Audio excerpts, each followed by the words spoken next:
Welcome back to Sports Card Action. This is Tim here to break it all down for you. Keep in mind this video is not financial advice. I'm not a financial advisor. Do your own research, make your own decisions. But today we're going to look at Pete Rose cards in PSA 10 and see what there is available. First thing I see right off the bat is 84 tops traded in a PSA 10 for $199 or best offer, which looks pretty good. It's an older label. Yeah, but look at this label. Nothing I hate more than these old PSA labels when they're all warped like this. Looks like they were soaked in water. I don't know why that happens. Some people don't care. They're buying the card, not the grade, and they're not buying the holder. So they don't care if the holder is scratched up or if the label looks all crappy.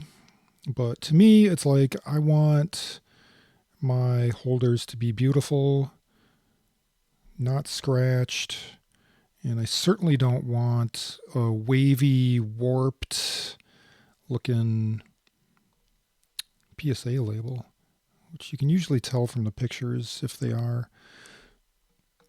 The new ones don't really do that. And it's got a 10. I mean, you can see whiteness along the borders. See how the centering on the back is pretty good. It looks like it's a little off top to bottom there. Let's see, how many hits had he gotten by that point? 3,990. Not bad, not bad. And that's done without any PEDs or any sports science of the day. I wonder what would be a good offer for that. I mean, that's got to be a $100 card. A PSA 10 from a 1984. Tops traded. All right. And then a lot of these older Donruss ones, there's Donruss and Fleer from, I think, 81, 82, 83, 84. With these white border ones, these aren't hard to get in PSA 10s. They look pretty nice. He looks good in his Phillies uniform. Looks like he's choked up. Nice follow through there. Getting one of his many hits. That's a nice looking label. Holder looks like it's in good shape. You can also tell from the certification number, like how recently it was graded. I think they're into I know they're definitely into the billions, is it now? Let's see, how many is that? 1,000, million. Oh, they're into the 100 millions, I think. Let me see. That'd be 88 million there. So yeah, they're into the 100 millions. So the more recent ones would start with a 1, and then they would have a bunch of numbers behind it. But looks like the back is a little off center. Not too bad. But yeah, the Donruss ones don't interest me that much. They're not that cool. Another Donruss. A lot of Donruss ones. Here, I love this set. I love the 85 top set. This is like my favorite set.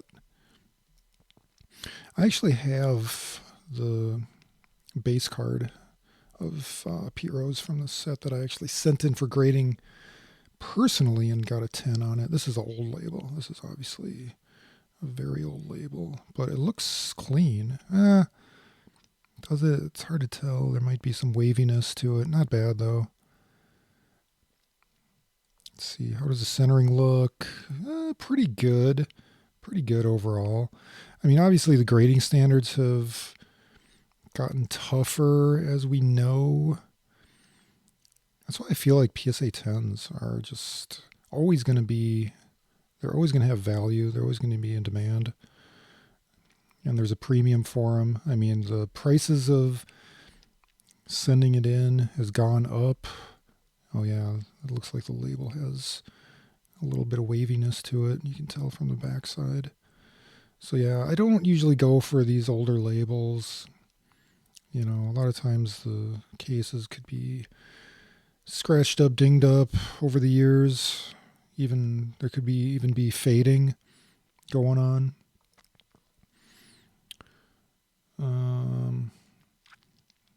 All-Star Game promo insert.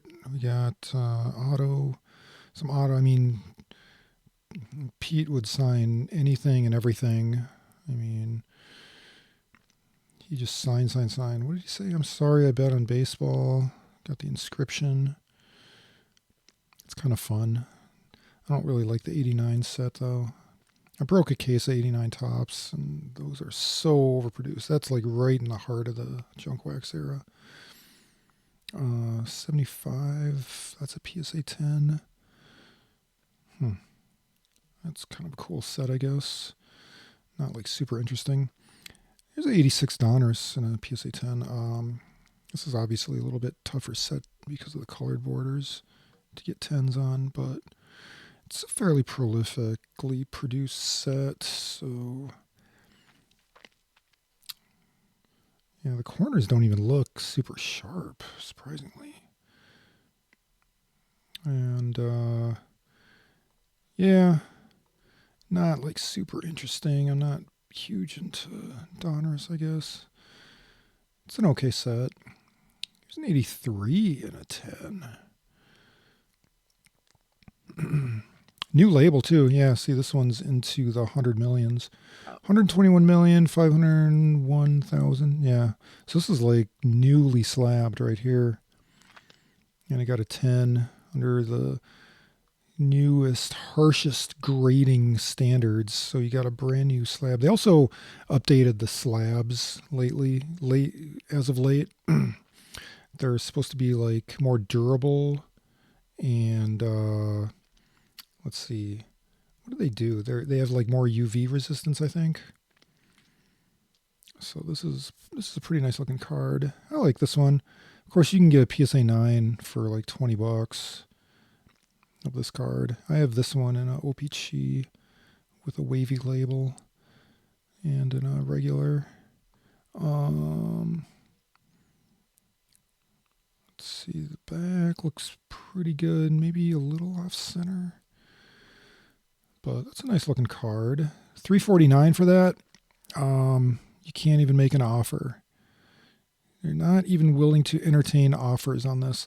The thing is, like, even though I hadn't started collecting by this point, there's still plentiful amounts of 83 cards out there, and a lot of times these have been, opened out of packs later, like within the last decade or whatever, after all the advancements have been made with card collecting and supplies. So it's not as hard to get PSA 10s from these 80s cards. This is kind of cool. Granada baseball stamps in a PSA 10. 1969 photo stamp in a 10. Oh, hand cut. That's cool though. I'm good with hand cut cards. If in a 10. This is cool.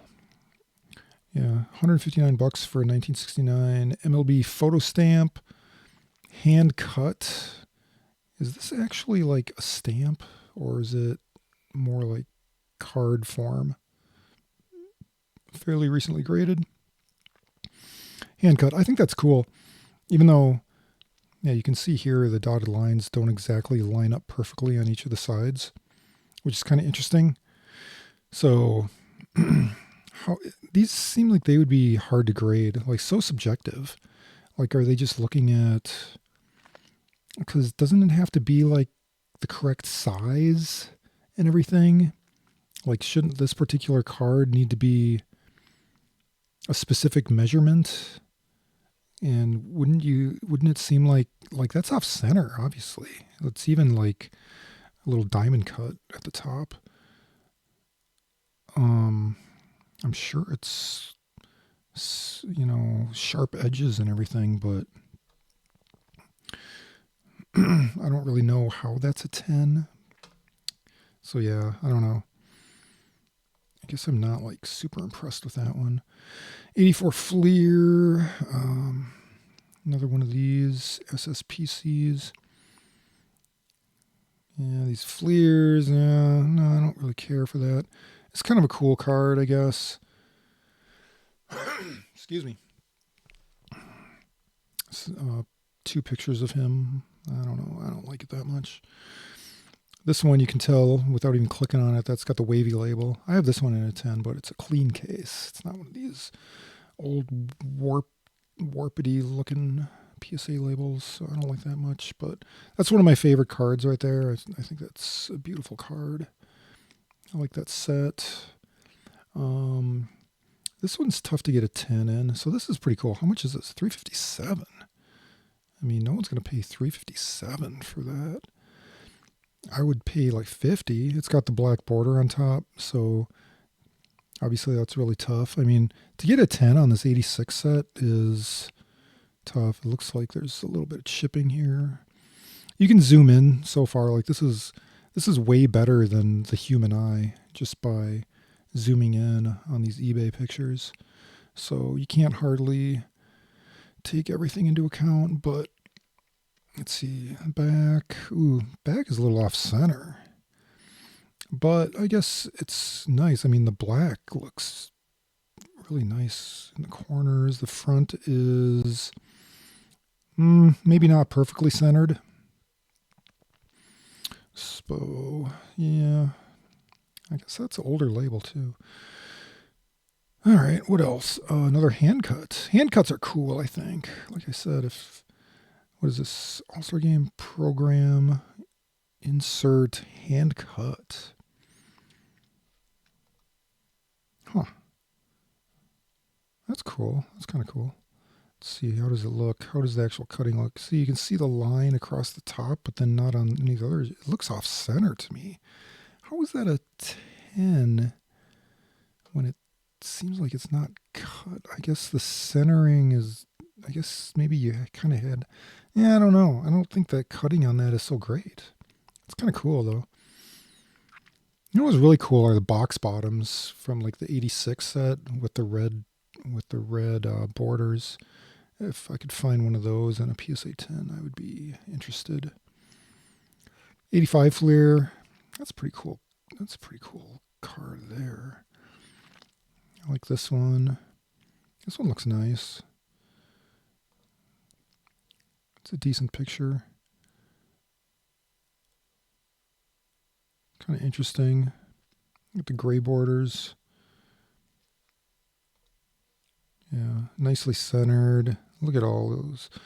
Look at that. Look at all the hits. How many hits is he up to? 4,097 at that point. With no modern medical science involved. Just Superman headfirst dives and, you know, hustling out every grounder. Charlie Hustle. You gotta love this guy. All right. What's this, like a Kellogg Sports Flick in a PSA 10? Pretty cool. What are we really actually looking for here? How much is that Fleer one? 137. That's not a bad price, I suppose. Old label, but let me see. How does the label look? Is the label clean?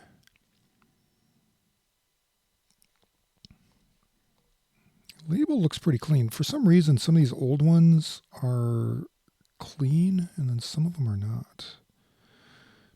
I guess I don't mind the old label if it's straight and sharp. If you told me that if I knew that this case was like pristine, I would say, yeah, you can't even put in an offer. That's the only thing that stinks. But it's a nice looking card. Why are we looking for PSA 10 specifically? Because, I mean, you know what you're getting. You type in Pete Rose PSA 10, you know what you're getting. You're getting 80s cards. You're getting a lot of these Fleer and Donruss early 80s ones.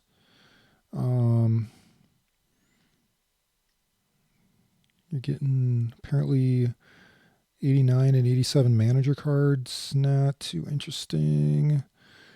We're talking junk wax era. Okay. But what you're really looking for... Oh, this one's cool. This is newly graded. This is actually an auction for a tops traded 84. Newly graded.